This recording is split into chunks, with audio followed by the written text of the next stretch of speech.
Am I spotlighted?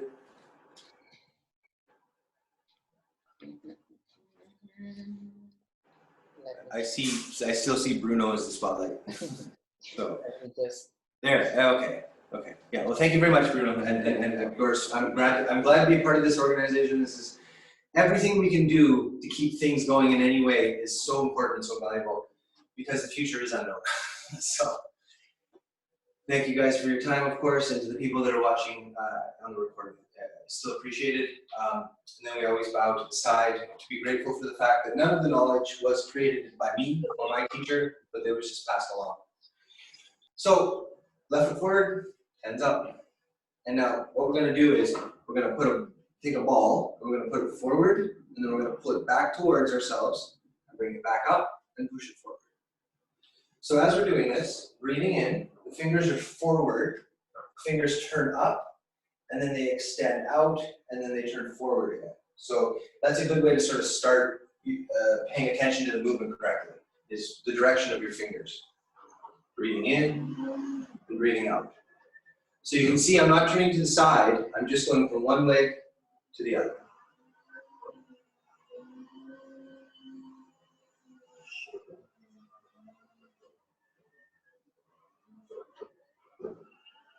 Now, keep doing it. But pay attention to your feet now. The heel comes up when you're forward, and then the ball of the foot comes up on the front of your back. So you're extending as much as you can, essentially, forward and back.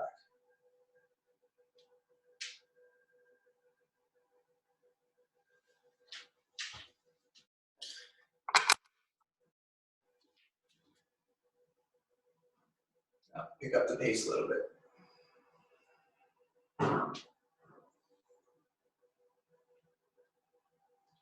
And notice you got to be careful as you come forward that you don't go too far too fast. Pay attention to where your head is. Your head should only get to the front foot, no further, and then come back.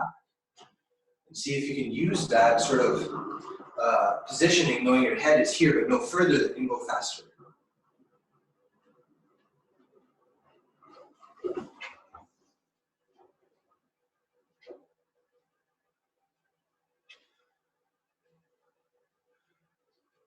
And then slow it down and push forward, palms up, and extend like Superman and back.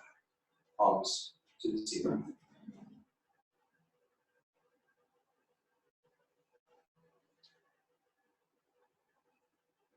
So again, I'm still rocking on my feet, but now I'm really extending up and out, just like the forearm and back.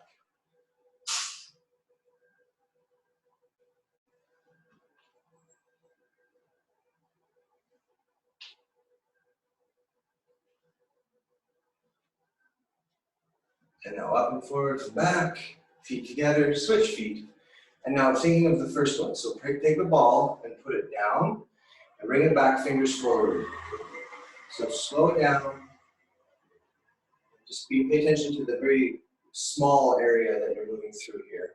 And then as it expands, it's the same motion. So rock back, rock forward.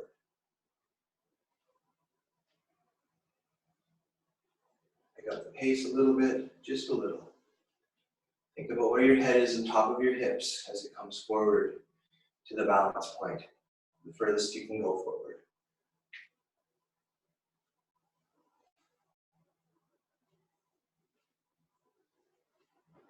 And then a little bit faster if you can.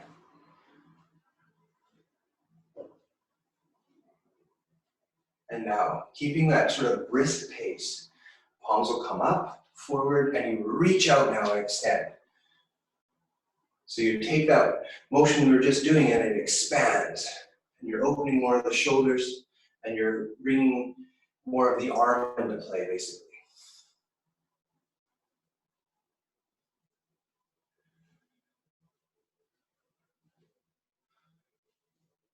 Keep it up. And then forward, hands come back, feet together. Left foot forward again, hands are up. Now, this time, I'm going to warm up the hips a bit. I'm going to bring my weight back and I'm going to pull my foot back with it and bring my knee up to my elbow, and then step down and bring my weight back forward. Now, the weight coming back forward is really important because remember, I was just saying your head comes forward and it balances on the front foot. So we're doing that again here, and then coming back and up with our knee, and then back and then down here. Okay, so 1, 2. So it takes a little time to really execute this properly to bring the weight forward. 3, keep your hands up. 4, 5, 6, 7, 8, 9, 10. Come back, switch feet. Right foot forward, same thing. So back, in and up. Down, forward, weight comes forward. 2, 3, keep the hands up. 4, 5, 6, 7, 8, 9, and 10. And then feet together. First cleansing breath, 1.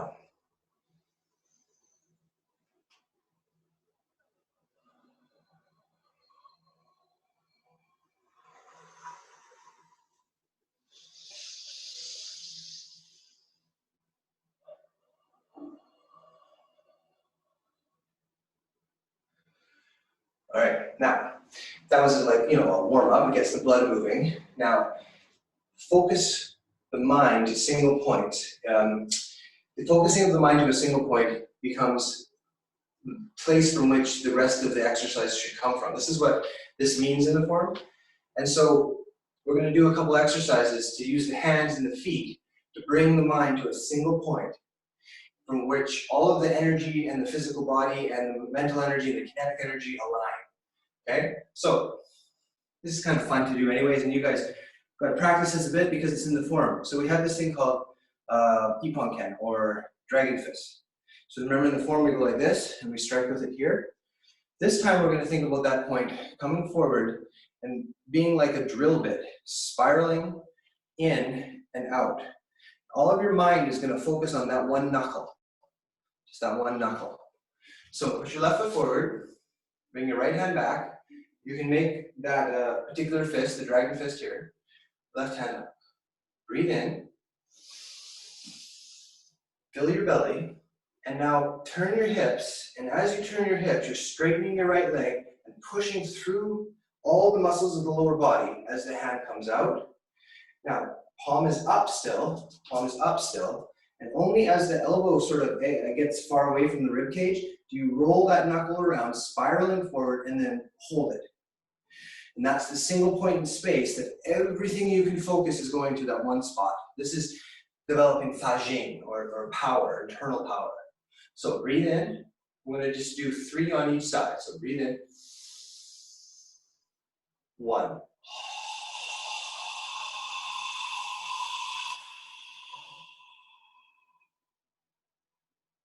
Breathe in. 2. From here.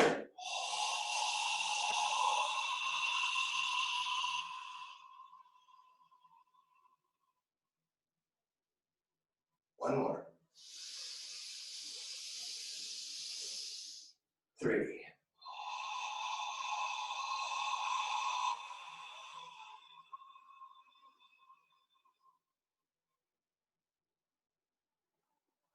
Shake it off. Switch feet. Now same thing with the left hand. So make that particular fist. Right hand up. Breathe in. Fill the belly. And out.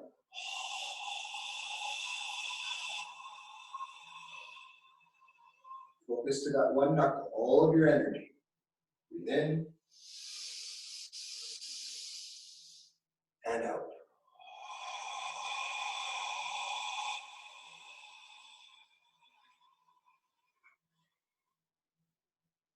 In. Last one, from your belly, out.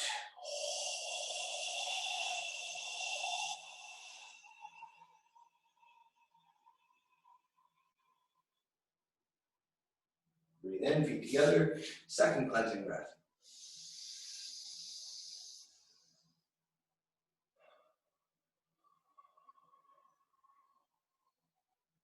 Down and up and up. Good. So that was a single focus on one knuckle in the hand, and we're going to do a single focus on one toe on the foot. But they're not just, random spots. The reason that the hand, these single knuckle strikes or other ones I can show you, are able to help this development of focusing the energy towards a specific point is that they're at the end of the limb. So the limb comes away from the torso, and at the maximum extension of the limb is whatever surface is available on the body, which is the hands or the foot. And that is how you're able to transfer all the energy of the torso into a particular strike, a particular extension of your body. It's through these particular bones, or these angles and these joints. There's a promise there too that's interesting that I want to point out. Tai Chi is, as a martial art, is a comprehensive art. It includes striking and grappling and all kinds of other things. Like, it just has all the different, you can even do weapons with it. So there are arts though that are more specialized to one or the other type of fighting. And in striking arts, it's understood that if you can do one strong, effective strike to a weak point on the body, that's enough. You should be able to get home safe, because that will shock that person enough or disable them for the moment enough that you'll get your window of opportunity. So strikes like this, I wouldn't suggest beginners ever doing a strike with a knuckle here so much, but a solid punch to like the solar plexus or the side of the head, or punching and hitting the throat, that's probably enough for you to get out of there, get home. So let's do this with the foot. So we'll start with the right foot. Left foot forward, we'll start with the right foot. And now you want to think of this rotational force coming forward to a single point on the hand, transfer it to the foot. Every time you do any kick, you want to always follow the first step as bring the knee up. So it's up. So you bring your knee up, and now what we're going to do is we're going to do a toe kick. So our big toe becomes the point from which this kick is going to hit the person. And you want to think of a rotation this way, here, with the foot. So my big toe is higher than my pinky toe. And you have to just feel that in your body so much. You can't really turn your ankle that well, but, try to really feel that, okay? So nice and slow, focus to a single point, your big toe. 1.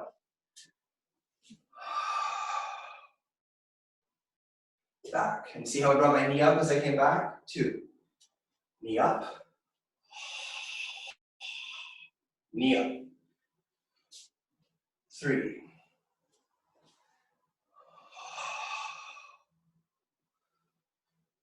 I'm going to do 5 on each leg. 4.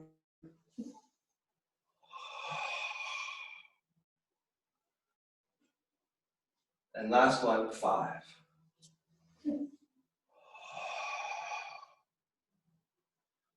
And then step back, switch feet. And then we'll stretch after this. Last bit of exercise to warm up. Left foot, toe kick, straight forward. 1.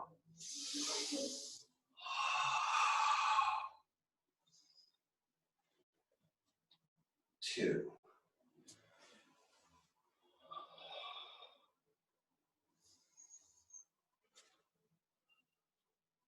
3.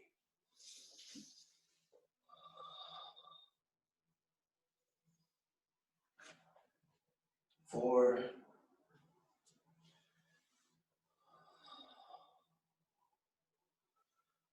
And then final one, 5.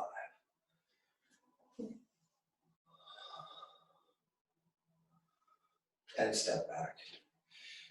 Put your hands here and shake inside of the legs and the glutes. Shake your bum. And we'll do a stretch. So that exercise, which I used to warm up, focus with the foot, relate that to the form, though. That's a huge part of movements like, say, this. Right? There's my focus forward. There's my exact same position. And the toe kicks, you see them in the second set. You start to see them. You'll see, yeah, they're in the form too. So anyway, hands down on the knees, back and forth.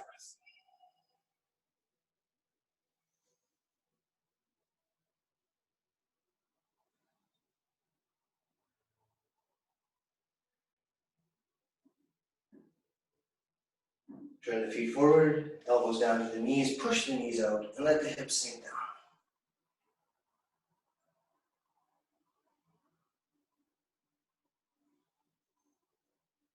Now, extend your arms forward like you're going to dive into water, elbows about ear height, and think of your spine being pulled straight. Elongate every vertebrae. And then bring your hand down to your ankle and pull.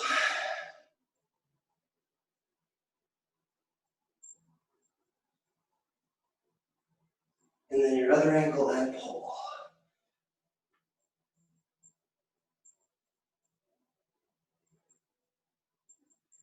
Straighten your back. Turn to your left. Push to the left. Start by making sure that your left foot is straight to the side. And then put your weight more on your left foot. Pushing your right foot out. And think of the stretch being here on the right foot. Now, lean your head forward so that your spine and your leg essentially are on one line here, more or less. So your head's forward, but don't let your head or your knee get past your toes, your big toe. Really allow the hips to open. And then put your hand down, turn the heel up, runner stretch, and sink.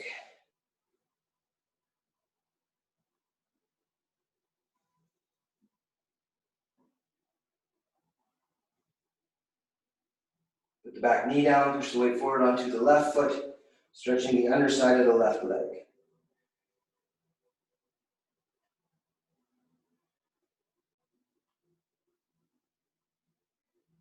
And then shift your weight back to your right foot for Tai Chi stretch. Here.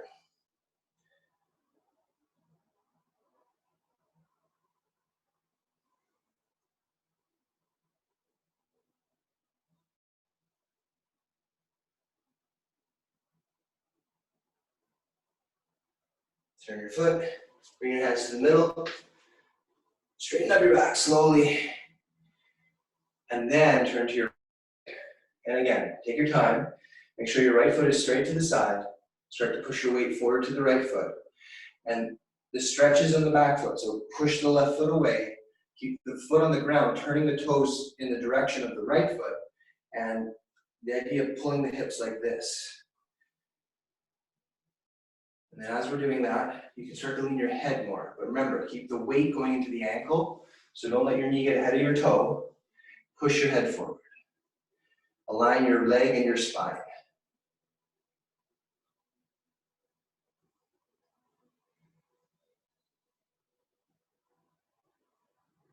Put your hand down, bring your heel up, and sink.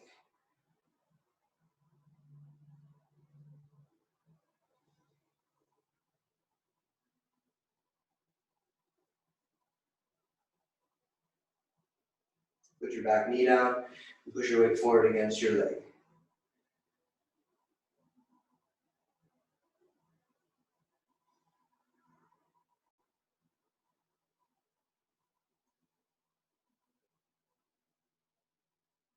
And then shift back towards your left foot for Tai Chi stretch here.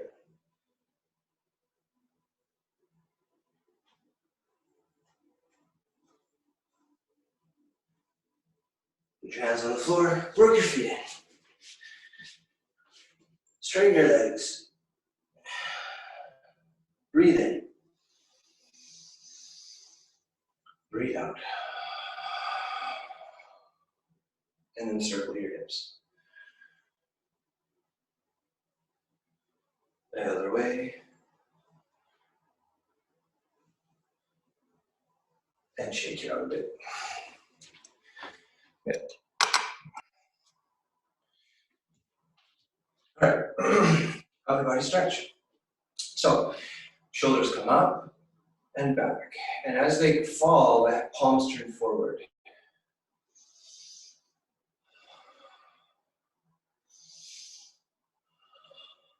And you exaggerate it a little more each time. Just a little bit more. A little bit more. Until you really are doing the full circles, but you feel how the shoulder is being stretched and rolled around, not just the arms. And now breathe in and out and hold the extension. Hold it and then down. And now, so that one was here and back. Now we're going to go back and up and forward. And then that starts to sort of, the momentum spills over into the elbows and from the elbows into the arm, the hands, and you get these circles until they're as big as they can be. And then this one, breathe in and out. And extend. Make sure that your arms are a little bit behind your chest so the rib cage can open, and then drop. Let the blood circulate through the arm for a moment, and then breathe in and throw it all away.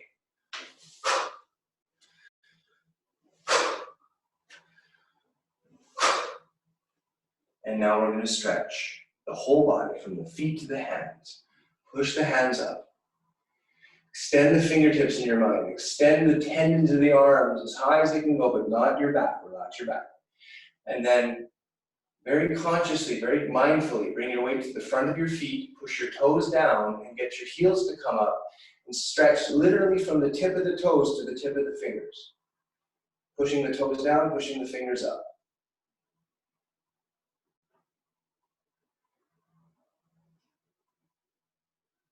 And then let your heels come down, drop your hand across your chest, and pull the elbow around. Twist.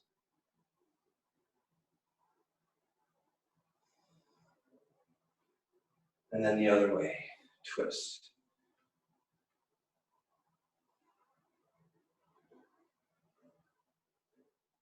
And then drop your arms.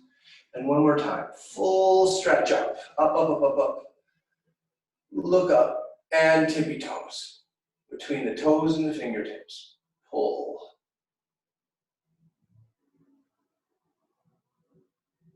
And then let your heels come down and pull your elbow back, opening the armpit. Other way.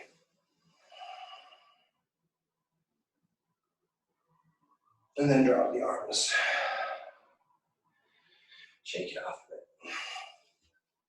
And then left hand out. Pull the arm back.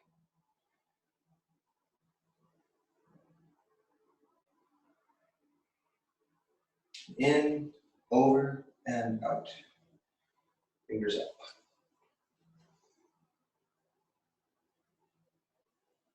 Into your center, twist around. Make sure you maximize it, really feel that stretch. And remind your joints that they're not being harmed, they're just being stretched, so it's okay, keep stretching.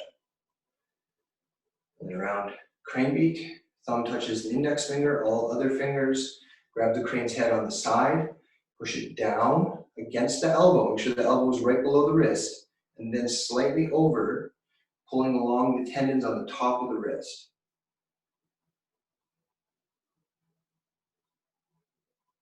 Give it a shake. And this is a good thing to do too when you do a stretch, or if you're doing martial arts and you get a wrist lock on someone, because what you're doing is you're saying to the nerves that had just been sort of given a reason to be kind of stressed out, like, oh, something's really twisting us, that, hey, it's okay. And it resets them. It's a good thing to think about sometimes. So anyway, right hand back,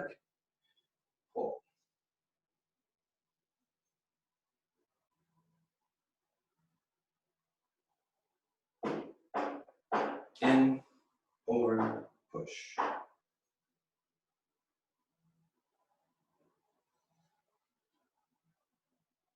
In, twist.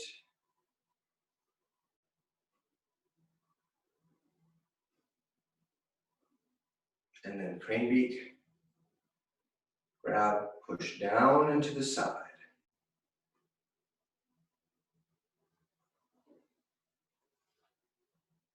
And then give it a little shake, and I'll call it washing. Wash the area a little bit. Okay, hands on your hips, and turn your head side to side.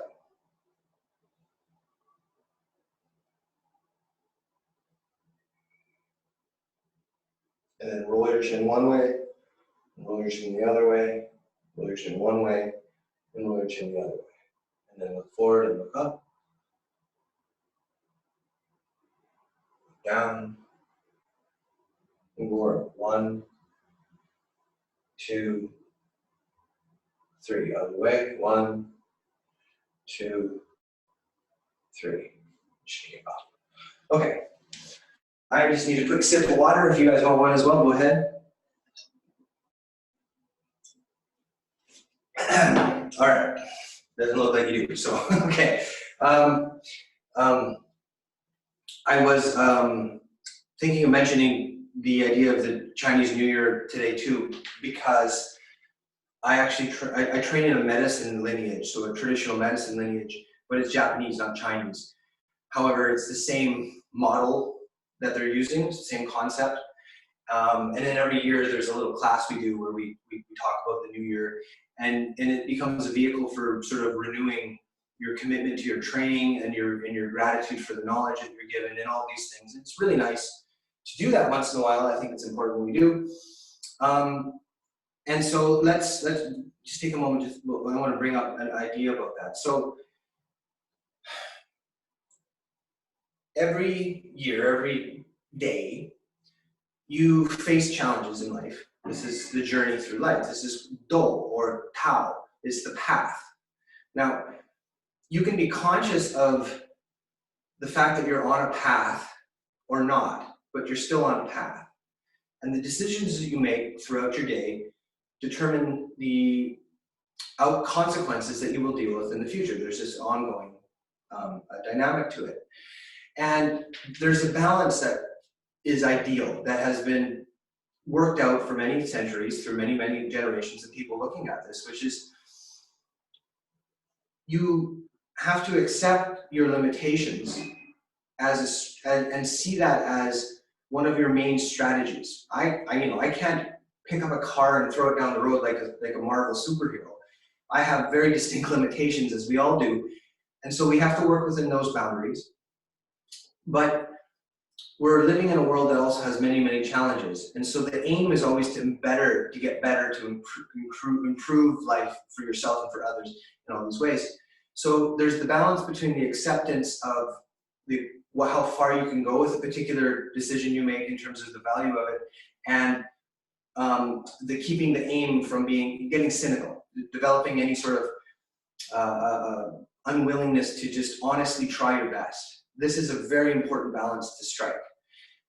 So the training is developing that idea, and it does it because the foundation of training should be gratitude. Because this knowledge was literally given to you from someone else. I got it from my teacher, he got it from his teacher. And that means that without that chain of other people that are connected, you wouldn't have the value of it in your life. And that means you don't get to claim that you're somehow, it's unfair. Like everybody that had trained this knowledge previously had difficult lives too. Some of them I could point to in the lineage had way more difficult lives than we're having right now for the most part. And so you're connected to something bigger, and that bigger picture is aimed only towards the betterment of humanity in general.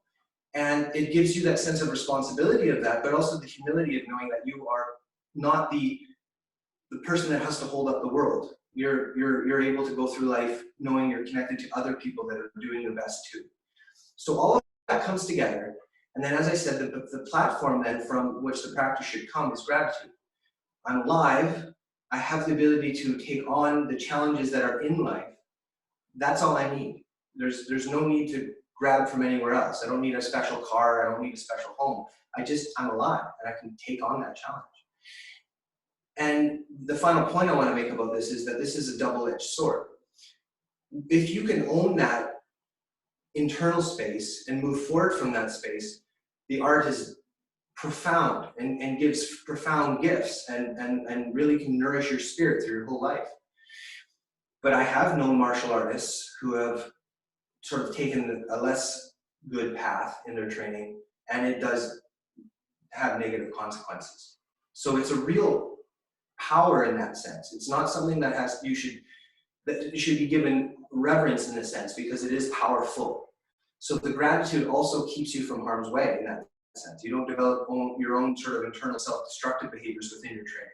Your training, if it's rooted in gratitude, only ever benefits you and the world around you. And so that's all comes together every year when we discuss the new year. And so I wanted to share that idea. So when we begin the form and you're centering yourself, if nothing else gives you a sense of centering, gratitude will. Gratitude is the one thing you can always go back to, and it is the root. So we're going to do the first set, and I want everyone to really, really think about something they're grateful for. Some simple thing, and think of that energetic experience, that feeling of that gratitude, as being something you sustain while you do the form. To the best of your ability, nobody's perfect. Okay? So from here,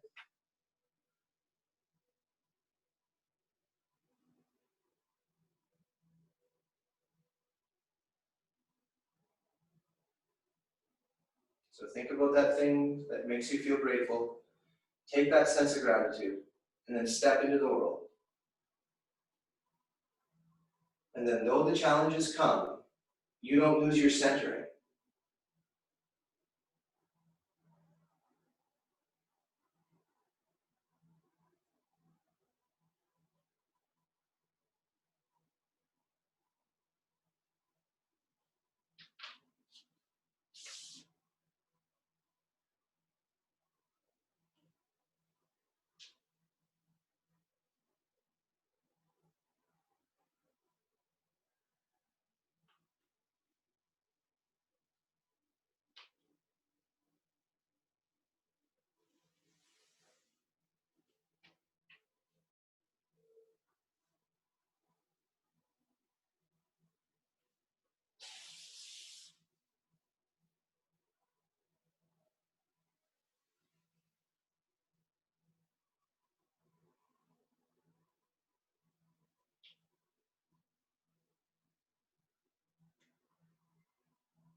Okay, so that's the first set. If there's any questions about the first set, otherwise I'll move on. Okay. So as I said too at the beginning of the class, Tai Chi is a comprehensive art. It's not just striking, it's not just grappling, it's not just any one thing. It's all the different dynamics that you could have to deal with in a self-defense scenario. But it's more than that too, because I'm going to talk about the bigger picture today a little bit. It's any attack that could come at you, metaphysical, physical, or not. viral. I think it's really interesting that our immune system, we describe the attacks of viruses as attacks. And if you think about it, the virus is offering no quarter. It's going to attack and propagate until you are dead or it is dead. There's no kind of mutuality to achieve there. And that's happening all the time internally in terms of generally in life. So self-defense is just a strategy to stay alive. And that's where this gratitude comes back in as the root. If you're grateful for being alive, you will have to defend that life in order to get through a long life from all kinds of things. And the Tai Chi is how you do it. So we'll go up to start the second set, and then I believe I know where we are with this group, although I'll check in. And you hold the tiger, right? You're carrying the tiger to the mountain, is what they say. A tiger is a pretty dangerous animal. So it's definitely sort of putting out the idea of an awareness of the danger of the seriousness of the situation. And then what do you do with that seriousness? Because I'll face this way as I do it, is you flow with it. You don't try to fight it, because you can't fight the real seriousnesses in life. You go with it, and you keep yourself in a place where you're safe while you deal with it. So pick up the tiger, and then flow.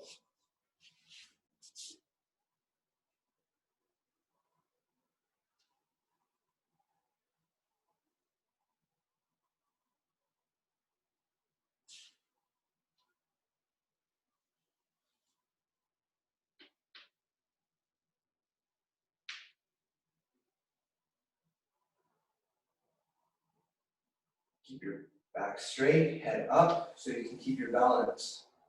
And at no point do you lose your balance.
Have we gone this far? I'm a little confused now. Have we gone this far? Yes? Do we do cloud hands yet? Yes. Okay, I was in the wrong spot. Okay, so continuing here, hands together, turn, sink, open the hands. 3 spirals counterclockwise, and then continuing to catch a sparrow by the tail.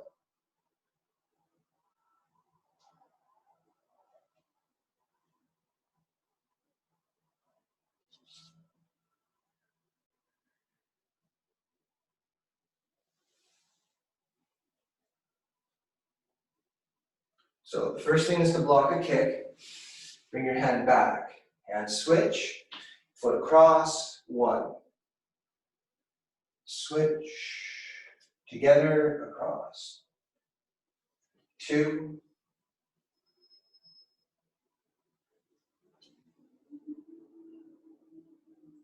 And 3.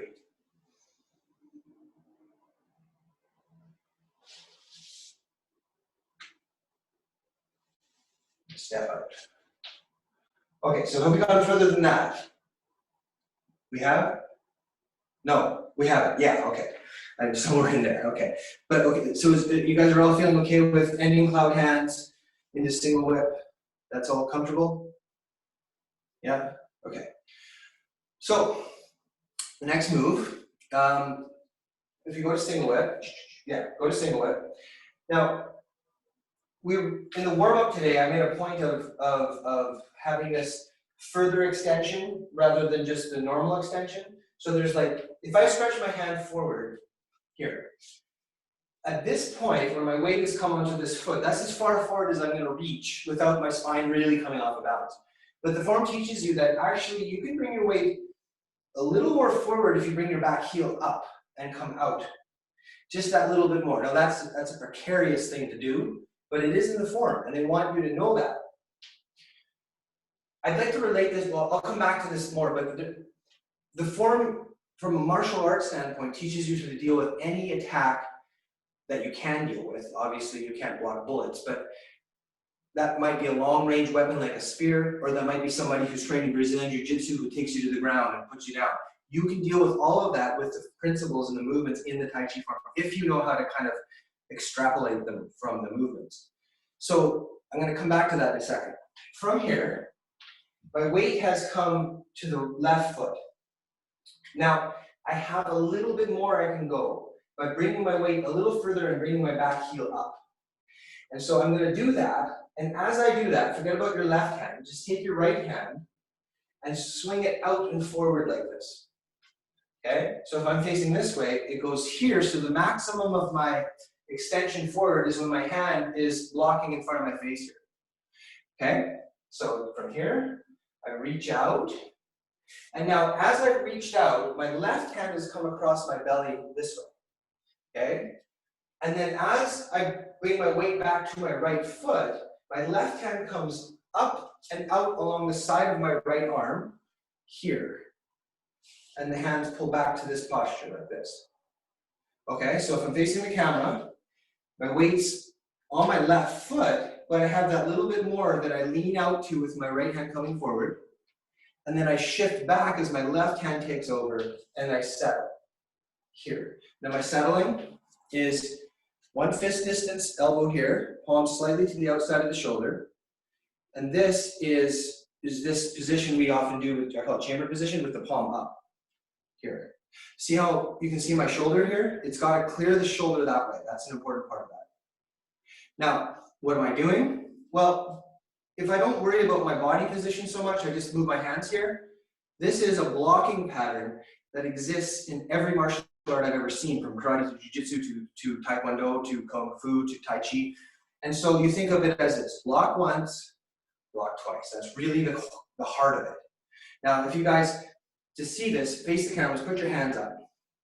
And you punch with your left, okay? And I block it here.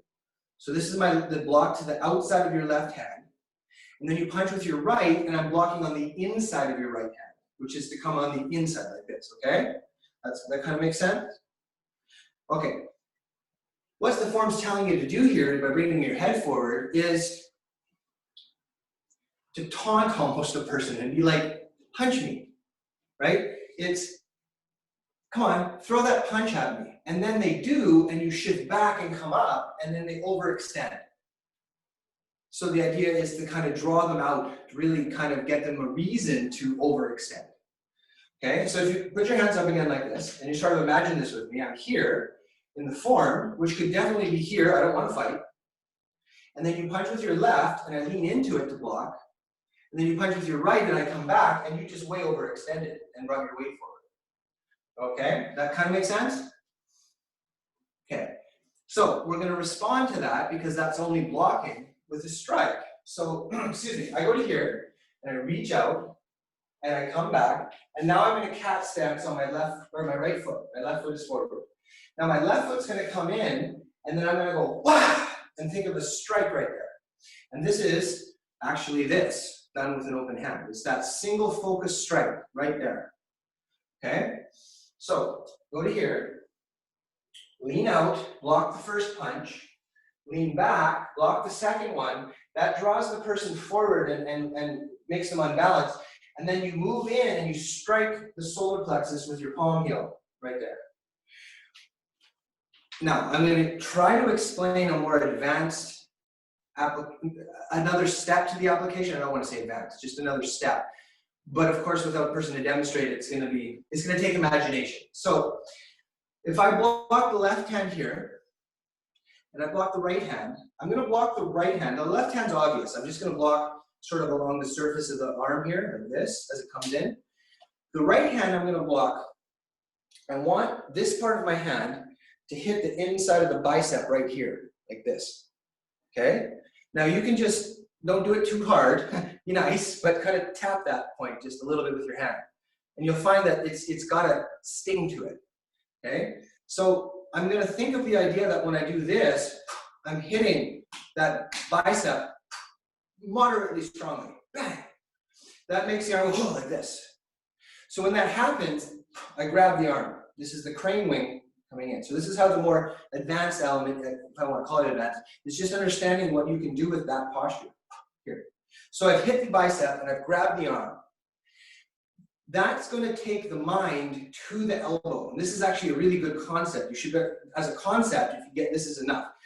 The mind will go, oh, something's going on here and it's not good. I don't like it. And that's when you hit their solar plexus.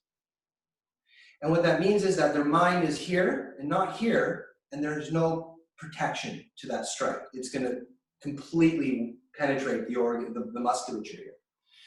Okay, so that's the theory of this. It's a more advanced understanding of it. It's like a neurology. The mind can only focus on one thing at a time, draw it somewhere else, hit the center. Okay, so from here, lean out, block the first punch, block the second punch. Don't worry about showing this, but in your mind, think about what I was talking about with kind of grabbing and pinching on the elbow and hitting the bicep, and then strike. Okay, now, we have lots of time, right? Yeah, not really, but we'll do one more little bit. So we're here, now we're gonna do one more bit. Both hands are at the height of my solar plexus, roughly, maybe a little higher, but about there. And you're gonna think of this as like a horizon, like it's a parallel to the ground line that you can see here. I'm going to take my right hand and I'm going to reach up across the line to the outside of my head on my left side, and I'm going to draw a big circle with my right hand. And then as the hand comes down, I'm going to connect it to the left here again, right? And then they move together at that point. So the right hand's alone, and then it connects, and then they work together. Now as they work together, I'm going to pick up my right foot. My palms are up to the ceiling, my foot is up, my knee is up, and then I'm going to push my foot out, heel kick, so push your heel out, palms forward. And then bring your foot back up, palms up. Okay? So, I'll face the camera. From here, out, back, strike. I call this big circle, little circle, pick up the foot. Out, up. And I'm going to stop there today because I want to do something else at the end of the class, but that's a good chunk. This is a kind of move where there's so many little nuances that it'll be hard to give it a simple explanation, but think about this. I block, I strike. If you take your hand up and put it across someone's face this way and turn their head this way, sorry, I have to think about this way, so that it spins here when you do this, what'll happen is, to get out of it, they'll go here, and that turns them around. Okay? So try to pretend that we can do that, try to follow this. So you both, everybody here punches at me left, okay? Do a left hand punch, and then a right hand punch, and then I do my strike here, and now I'm pushing your head to the outside corner this way, and twisting it down, and then spinning you around. You sort of feel that? Makes sense, kind of? Sort of. The head goes, shoo, and the person's there. Yeah, well, what you do then, just to finish this, so you spin them around, right? You grab their shoulders, and then you just kick them in the knee or in the back, and away they go. And that's kind of the idea for that. So I'll leave it at that. Now, this is what I wanted to finish with today, because, yeah. Let's review that one more time, just so we can sort of put it all together. So I'm here, I reach out, I come back, I shift in and I strike. I do a big circle with my right hand, Little circle with my left hand, pick up the foot, away, up. And then I like leaving it there because that's very, that's a precarious place to leave it. So keep training it. Next week we'll do a bunch more. Today though, to finish, I'll only take a couple minutes to do this, but because it was kind of the New Year thing was on my mind because we had the little New Year recognition class yesterday with my teacher, I thought I would share with this group a little ear self-massage. Now, have we done that ever before? Ear massage or Bruno's? No? Okay. So just really quick, your nervous system, of course, determines your state of mind in many ways. So if your nervous system is firing in a fight or flight state, then you're always going to be feeling anxious. If it's not, and it's focused more on the ventral or the digestive, it'll be more sociable. There's a whole bunch of information out there about this. So the idea though is that a lot of the exercises are to calm the nervous system and then allow it to relax so the rest of the body can relax. There are four main branches, four main superhighways of nerves that distribute themselves throughout the body in a very simplistic, cutting of them all up. And all four of them though have branches that go to the ears. So by stimulating the ear, you're actually stimulating the nervous system throughout the whole body. So we're going to do this one ear at a time and a quick version of this, but I'm sure you'll notice the difference. If you put your hands here and you turn side to side and you think about which side feels more tense. For me, it's my right side, so I'm going to pick my right side. So whatever side you want to pick, doesn't matter, we're going to do both. Take your right hand, and you see this motion where my thumb is running through my fingers like this? I'm going to take that motion, I'm going to grab my earlobe, and I'm going to run my fingers up the outside of the ear from the bottom to the top in that motion like this. Mainly between the thumb and the index finger. And it's going from bottom to top, not top to bottom, bottom to top.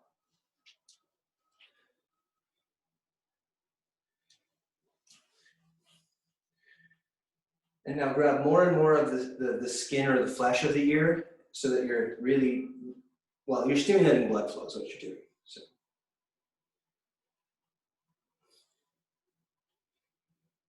There. Now, take your thumb and go from the bottom of the ear to the top in an arcing motion, and make sure you come all the way to the front as you come up and around.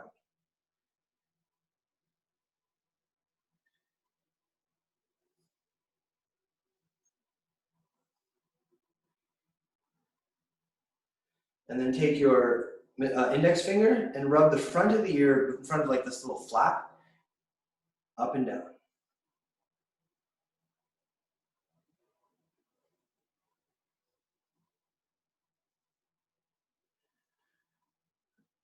And then take the muscle of your thumb and vigorously rub the whole ear, build up heat. Of course, gently, vigorously, but vigorously, get the heat built up. And then just like when we cup the ear in the form, cup the ear. But in this case, let the heat be absorbed by the ear and feel the comfort of the heat, feel the warmth of the heat coming through your body.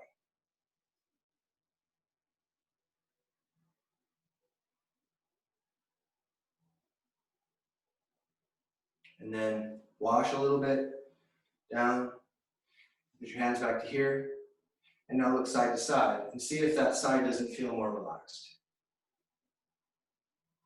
So I definitely feel a little more relaxed on that one side. Now, interestingly, your brain will be frustrated with you if you don't do the other ear, because it'll be more focused on what you didn't get than what you did get. So we got to give the other ear some attention. So start with this, up, up.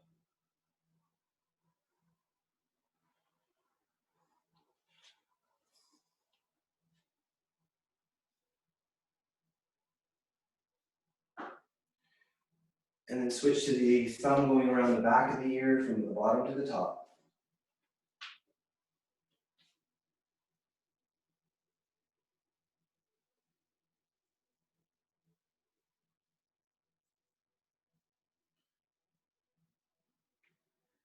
And then the index finger on the front of the ear, here.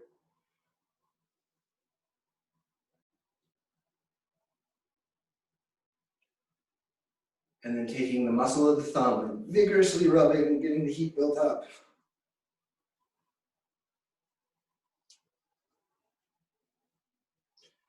And then cup the ear and let the heat be absorbed.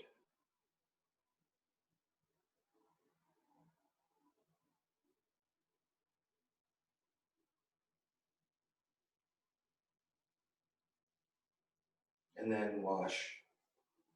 And then just settle and feel the difference now. Turn your head side to side. Opens up quite a bit to me. My shoulders feel a lot more relaxed. And this is the final thought then for the day to sort of encompass the whole class. If gratitude is the foundation of the art, and the self-defense is born of the gratitude, because I want to be alive and I'm grateful for that, and I don't want to be killed, I don't want to be sick, I want to take care of myself. It creates this, I'll put it this way, there's a lot of modern martial arts that don't emphasize a lot of self-care. But without self-care, I don't know how you can have self-defense in a holistic manner, let's say. You can defend your ego and your individual compulsions in a way, but that's you alone. The art is not teaching you, the idea of the art, the knowledge is not trying to encourage individual to focus only on themselves in an egotistical way. This is why the ego is such a challenging part of Zen practice or Taoist practice, is you got to overcome your ego, all these kind of things.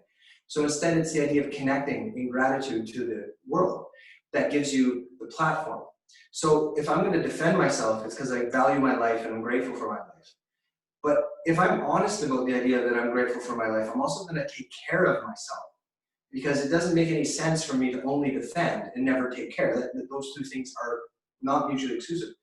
So the samurai, for example, and a lot of the Shaolin monks and all this stuff, they had a lot of self-care practices built into their daily life. So this is just one introduction to that I'm starting to share with you guys, and there's a lot more we could do with the ear specifically too, but just putting it all back to gratitude and the idea that you're alive, you have this chance to engage in life, and the gratitude as a platform for that will give you the greatest vehicle to move in that way, but that means you do have to take care of yourself. So I'll leave with that. Thank you for your time, and that'll do.